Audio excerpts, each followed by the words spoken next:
And I'm going to give you first a lightning talk today. I'm absolutely fascinated by interviewing, both sides, like giving interviews and taking interviews, so I wanted to give a quick crash course in my experience, mostly with actually taking interviews. So, I've worked for some of the big players in the past. I think their interview process is fascinating, and I think we can learn a lot from looking at it. So, quickly, the big players generally have a pretty consistent structure when it comes to interviewing. You'll have a couple of phone screens, and then you'll be brought on site to be grilled for hours and hours and hours and hours on end about all kinds of technical stuff. So, at the start, you find a job you want, you apply, and then you're going to have a phone screen. You'll have about an hour. They're starting to cut it down now to about 45 minutes. You'll have a chat with an engineer. You'll touch stuff, like we'll talk the technical topics in a second, and they won't really touch too much on like soft stuff, personality, culture fit, if you're a horrible person or not, which is my problem, but that's besides the point. Assuming this goes well, they'll invite you back for a second one, and they'll more or less touch different topics, sometimes the same topics. A common tactic is to ask you something that you don't know too well, and then ask you again after like the next interview to see if you've actually gone and done your homework, if you're actually willing to like study in your own time, if you've got the curiosity to like figure out what you don't know. So they'll generally ask to the void. They'll keep asking you questions about stuff until you hit a wall and go like, I don't know, or you guess, which is generally not a really good thing to do. Generally, just be nice. Say, yes, I know this. No, I don't know this. No, I've never encountered this, or this is a silly question, which actually also does happen. You'll have to study. You'll have to put a lot of work in. So, assuming you've passed your phone screens and everyone's happy, they'll bring you on site. You'll have a whole day usually. It could be starting at like 8, 10 in the morning and finishing at 5 in the evening. The idea is to kind of like push you in different ways technically and personally, see if you're like able to work with the team. I've seen a shift recently in the last 5 years, 10 years, that people are more concerned if you can work with a team, because you can teach technical skills relatively easy. You can't really teach people to not be unpleasant. So you see like a huge focus on this. Actually, there's a really interesting article, I haven't linked it here, but it's about Facebook in the Harvard Business Review. It talks about how Facebook try to limit bad, or what they consider bad personalities. So they've tailored everything around their interview process to figure out what kind of person are you, rather than do you know BGP, do you know this obscure RFC. So it's pretty cool actually. I think it makes a whole bunch more sense. Like there's a bit more like wiggle room, should we say. Usually somewhere in the middle of the interview they'll give you something like a soft skills. I know Amazon call this the bar raiser. You'll have some super senior engineer asking you awkward questions like, tell me about a time you made a horrible mistake in production. What did you learn from it? Tell me about a time you had conflict. Another classical one is like, so your manager tells you to do something you don't want to do. What do you do? It's like, there's no real right, wrong answer. It's more like, how do you evaluate the situation? A couple of tricks about the Onsite. You're going to have to be close to a whiteboard, which is usually a bad sign if there's no whiteboard around. There's going to be a lot of drawing. I mean, like, we love to draw. We really love to draw. Another trick is open versus closed questions. So an open question is one that has no real like defined answer. Like, tell me a war story. It's very open. There's no real correct answer. Or a closed question is like, how does OSPF behave in a point-to-point link when it comes to like neighbor setup? It's like very defined answers. So generally try to like draw information out of you by opening open or asking open questions. The other thing is you'll need to use the interviewer as a technical reference. They'll have already done their stuff, their homework, so you'll need to ask them questions. like pull information from them to get to the right answer or get to a place where everyone's happy. So, since I'm an engineer, I'm more concentrated on the technical fun stuff. There's a consistent theme amongst all the major players right now, or from what I've experienced. They'll cover layer 2, they'll cover layer 3, they'll cover some routing protocols, and there's a change that's happened recently that I am really happy about. They all have some ability to evaluate your coding or scripting skills. And this is absolutely amazing to me because I believe we should all be, like inside of 5-10 years, we will all be writing code. We won't be hammering away in a CLI. And this is a positive change for the entire industry. So generally in layer 2, or your layer 2 technical interviews, phone screen, on-site, a couple of simple questions to ask that are like testing your knowledge. So classical one, I absolutely love this question.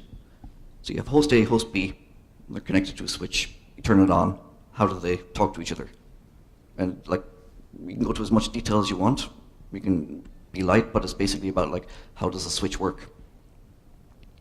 Aging is another one, like, why do we need spanning tree? Which is itself a kind of a trick question because we don't need spanning tree and it needs to die. Thank you. And another one that's becoming more important for something I'll talk about later today is layer 2 BUM resolution. So BUM is not a bad word, it is broadcast, unknown unicast, and multicast resolution. So basically it ties to the first point. It's like, how do we learn addresses on layer 2? What happens when we don't know addresses on layer 2? How do we deal with multicast and broadcast? And then there's going to be the classical, like, ARP versus MAC.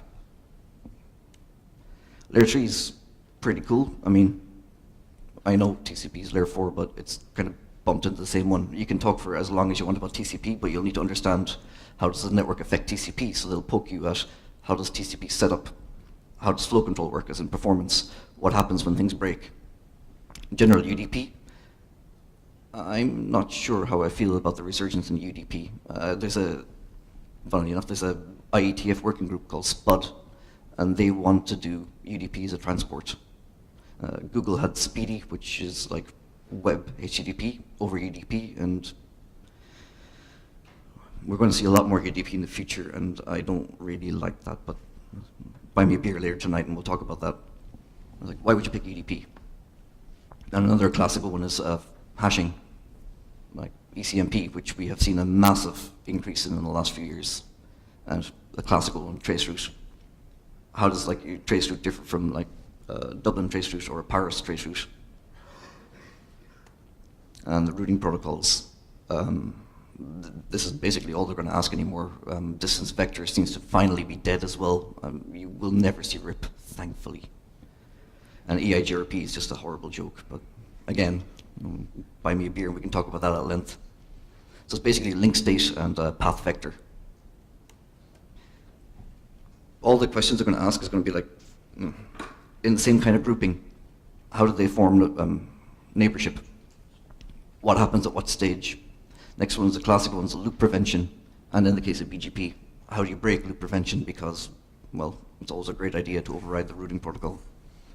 And then, how do you balance traffic in-out, traffic engineering? Quick talk about coding and automation. Implement something maths-based. It could be like, is this the power of 2? Or make a Fibonacci sequence. Just test your basic knowledge of a language. You can pick whatever you want. I'm going to say Perl is still awesome, but people will be very upset with me. And general text mangling, because we have a certain big vendor that begins with C that does not like to provide APIs, so you still need to screen scrape, so you still need to be able to mangle text, so you'd expect that. And that's it from me. Questions? We can take one question if anybody has one. Nope. Thank you very much. Thank you.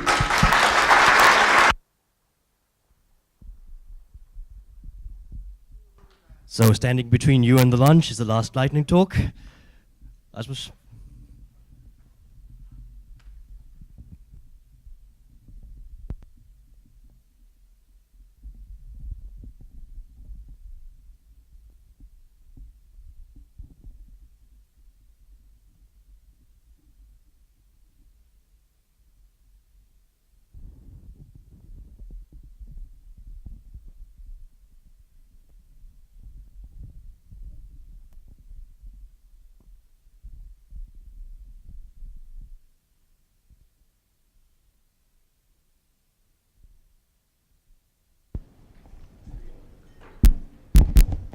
Hello, hello.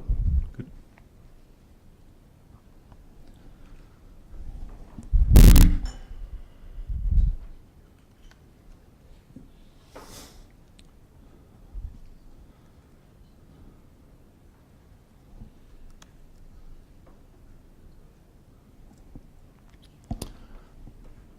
So I'm going to give you a short speak about Stockholm Internet Exchange, which nowadays not only is in Stockholm.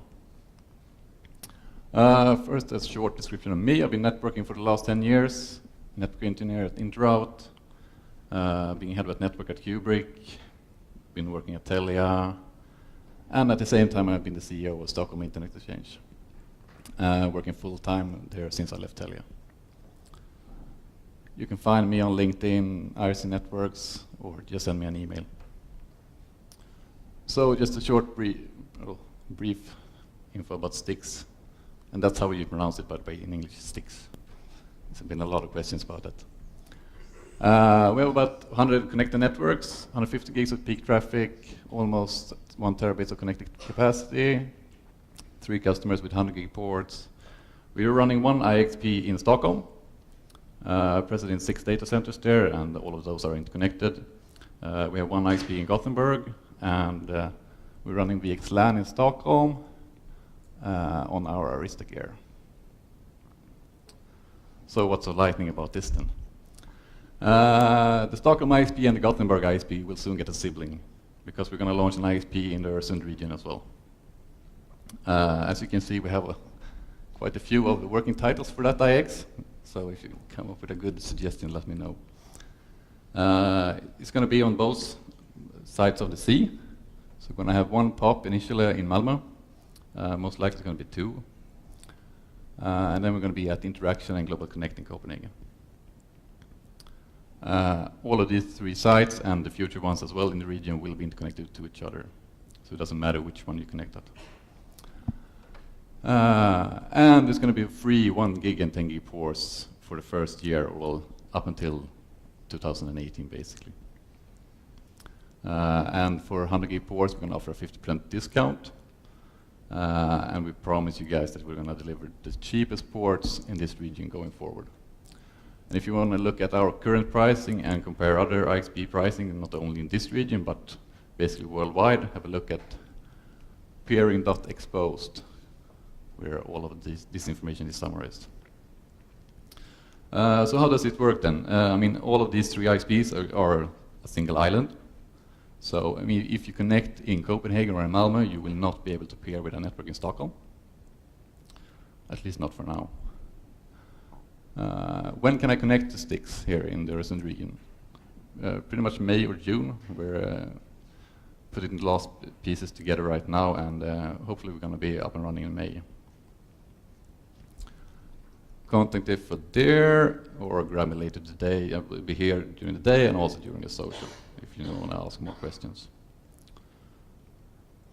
How do you actually connect then? Yeah, I mean, since we're present locally within all of these data centers, all you need to do is to order an in-house cross-connect.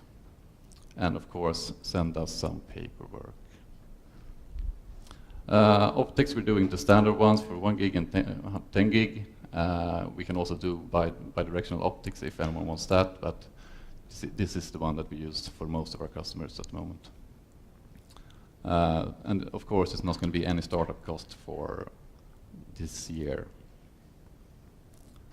We can also do 100 gig, but that's not going to be totally free. Questions? Anything?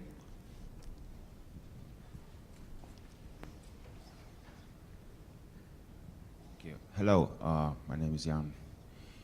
I have a question. So, do you have IXP in Gothenburg and here? Do you have them interconnected? Are you exchanging routes in between or not? No, all of these, as I said, all of these 3 IXPs, one